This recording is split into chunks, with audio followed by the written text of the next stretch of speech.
voy a mencionar también ciertos elementos que están en este otro libro mío, La intimidad como espectáculo.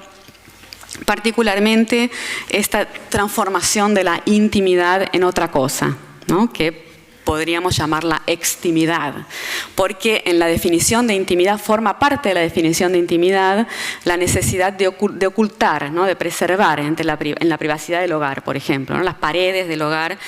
El espacio privado era el encargado de hospedar la intimidad.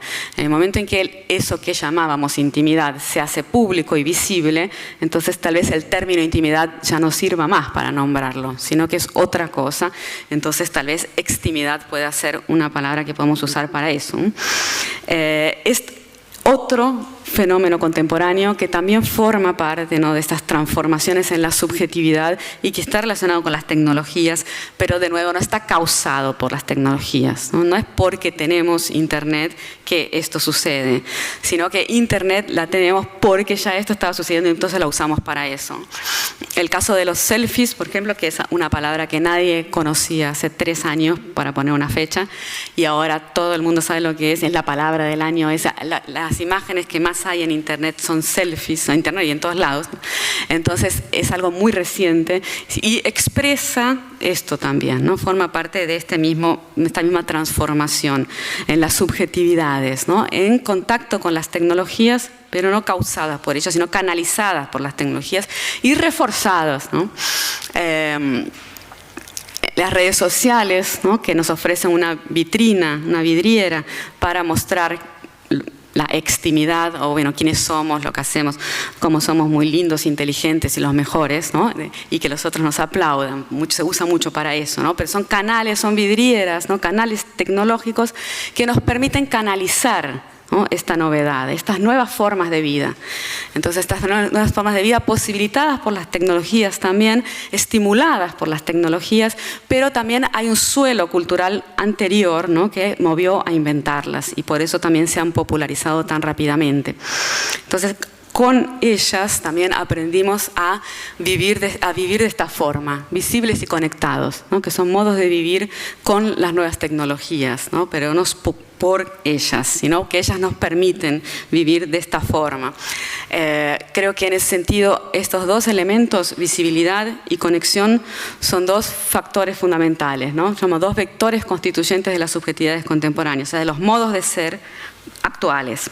Esto no sucedía en el siglo XIX y buena parte del XX, ¿no? Aprendimos nosotros a vivir de esta forma, cada vez más conectados con mucha gente al mismo tiempo, todo el tiempo, y en la visibilidad, ¿no? De las pantallas o de lo que sea, pero cada vez hay más pantallas también. En ese sentido, visibilidad, conexión, y yo agregaría otro vector, que es el que está en el subtítulo de mi último libro, dispersión, ¿no? Visibilidad, conexión y dispersión, ¿no? Son características, ¿no? De los modos de ser contemporáneos, de lo que se nos pide, ¿no? a nuestros cuerpos y a nuestras subjetividades. En ese sentido, voy a mostrar esta imagen, que después voy a volver a ella dentro de un ratito, hacia el final, para que ustedes vean cómo operan las paredes en uno y otro momento histórico, ¿no? Estamos pensando redes o paredes, que es la pregunta ahí del libro. Yo le hice en el caso de la escuela, pero podemos pensar en varias otras instituciones en ese sentido, una lógica de las redes atravesando las paredes, como por ejemplo el hogar, ¿no? Aquí mismo, con estas paredes tan decimonónicas, las redes que todos llevamos con nosotros, ¿no? Están atravesándolas más o menos disimuladamente, pero estoy seguro que por lo menos alguno de ustedes las ha atravesado para ver qué pasa afuera, ¿no? Mientras estamos aquí con estas paredes tan presentes, aún así han perdido cierta rigidez, ¿no? Las paredes decimonónicas. Y estas imágenes muestran bien eso, ¿no? Cómo opera la pared en este caso, en las imágenes estas de la era moderna, y cómo opera la pared en ese otro caso, ¿no? Con la ayuda de los dispositivos digitales, las paredes se atraviesan, ¿no? Con las redes. Y nosotros somos compatibles con esas tecnologías, ¿no? Y cada vez más compatibles con esas tecnologías y con el modo de vida que ellas nos proponen, ¿no? Que es la tal vida digitalizada, ¿no? Del título de esta presentación. Entonces, en el caso, si volvemos al esquemita, ahí podemos agregar estas características, ¿no? Se las ven ahí, está medio clarito. Características de la subjetividad moderna eran la introspección y la concentración, ¿no? Son dos características que eran estimuladas por la escuela, ¿no? La escuela era una máquina también de producir eso, ¿no? Sujetos capaces de concentrarse y de tener ese diálogo consigo mismo, ¿no? Esa introspección para la cual las paredes ayudaban mucho, ¿no? Las paredes no atravesadas por las redes. En el caso de la subjetividad contemporánea tenemos esos elementos, ¿no? Visibilidad, conexión, dispersión.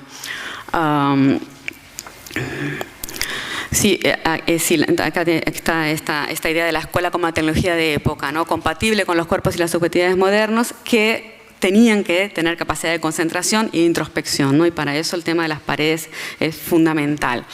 Y con este objetivo de la normalización. Entonces, introspección y concentración, como evocan estas imágenes, ¿no? Las tecnologías como la biblioteca, el libro impreso, ese hábito de lectura en silencio y en soledad, ¿no? Que es un diálogo introspectivo consigo mismo. Podemos pensar también en el psicoanálisis, ¿no? Como una tecnología moderna, en el sentido de exploración de la interioridad, ¿no? De introspección y de diálogo consigo mismo, y de un cierto relato, ¿no? Sobre una forma de entender la subjetividad, que es histórica también, ¿no? Que es bien moderna, final del siglo XIX, principios del siglo XX, cuando fue formulada, inventada.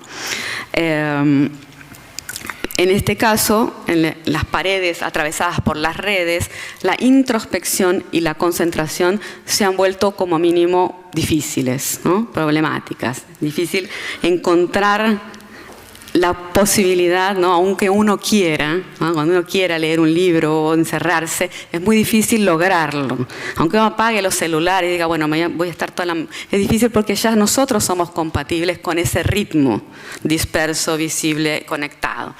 Entonces, ahí están resumidas esas características, ¿no? Conexión, visibilidad, dispersión, como parte, ¿no? De esto que estoy llamando la vida digitalizada, o sea, compatible con los dispositivos digitales.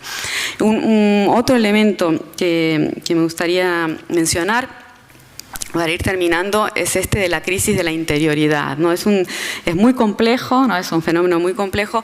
Ahí tienen la referencia del autor al que yo tomo para trabajar eso, que es un psicoanalista brasilero, Benilton Becerra Jr., en ese artículo del año 2002, ¿no?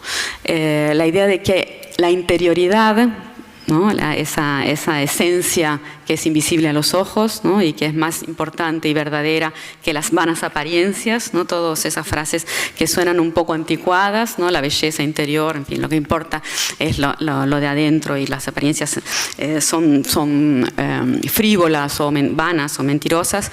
Bueno, todo ese universo de la interioridad estaría en crisis también, ¿no? En la subjetividad contemporánea, este tipo de subjetividad conectada, visible y dispersa, ¿no? Sería también un síntoma, ¿no? De esa crisis de la interioridad. Según lo refiere Benilton Becerra Jr., habría un desplazamiento del eje en torno al cual se construye lo que somos, ¿no? Ese eje que era pensado como siendo interior y vivenciado como siendo interior, se va desplazando hacia la visibilidad, ¿no? Hacia lo que se ve. No solamente el aspecto físico, ¿no? De ahí el fenómeno del culto al cuerpo, con las nuevas prácticas corporales, nuevos valores también relacionados con el cuerpo, sino también el comportamiento visible, ¿no? Y las redes sociales en ese sentido serían la vidriera que nos permite exponer lo que somos para que los demás nos juzguen a partir de eso que se ve, y solamente a partir de lo que se ve, ¿no? De ahí el temor al bullying, ¿no? De ahí el bullying también como un fenómeno contemporáneo que tiene que ver con esta vulnerabilidad de la hiperexposición a la mirada ajena, que nos juzga y determina cuánto valemos, ¿no? Dependiendo de cuántos me gusta o cuántos no me gusta, cuántas visualizaciones, todas esas referencias a las redes sociales. Hay otros autores que trabajan esta cuestión de la crisis de la interioridad, ¿no? Esa hipótesis de una transformación de la subjetividad en ese sentido. Incluso uno de los pioneros es este sociólogo de Estados Unidos, David Riesman, que ya en los años 50 detectó esta transformación con esta terminología. Es una transformación del carácter introdirigido o introorientado, ¿no? Orientado hacia adentro, a un tipo de personalidad cada vez más orientada hacia los otros, ¿no? O alterdirigida. Estos ejemplos, claro que en los años 50 no existían estas tecnologías, ¿no? Esas tecnologías son muy, muy recientes, y el selfie, y los aparatos que tienen pantallas, cámaras y redes y que los llevamos a todos lados, no tienen más de 5 años, ¿no?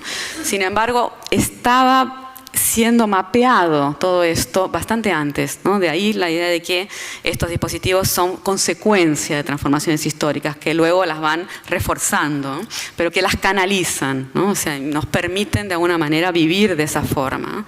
Visibles, conectados, dispersos, etc. Entonces ahí podremos agregar arriba al esquemita, ¿no? El carácter introdirigido, ¿no? Como siendo propio de esa dinámica moderna, y esta personalidad alterdirigida, ¿no? Más compatible con lo que el mundo nos pide ahora. En ese sentido, otro elemento podría ser esta idea del performar, ¿no? Nuestra vida es convocada a performar y a realizarse en la visibilidad, ¿no? Tenemos que mostrar quiénes somos todo el tiempo, ¿no? Hacer una especie de curaduría, ¿no? De quién es uno, y mucho cuidado con esa curaduría, porque si perdemos el control, la posibilidad del bullying puede ser fatal, ¿no? Porque la mirada del otro tiene una capacidad de juzgarnos y un poder que algún tiempo atrás no lo tenía, ¿no? O sea, cada vez tiene más poder por esto de vivir en la visibilidad, ¿no? Y en la conexión permanente. Entonces somos convocados a performar y avanzando cada vez más, ¿no? Esos límites se van ensanchando, ¿no? Los límites de lo que se puede decir, lo que se puede mostrar, etc.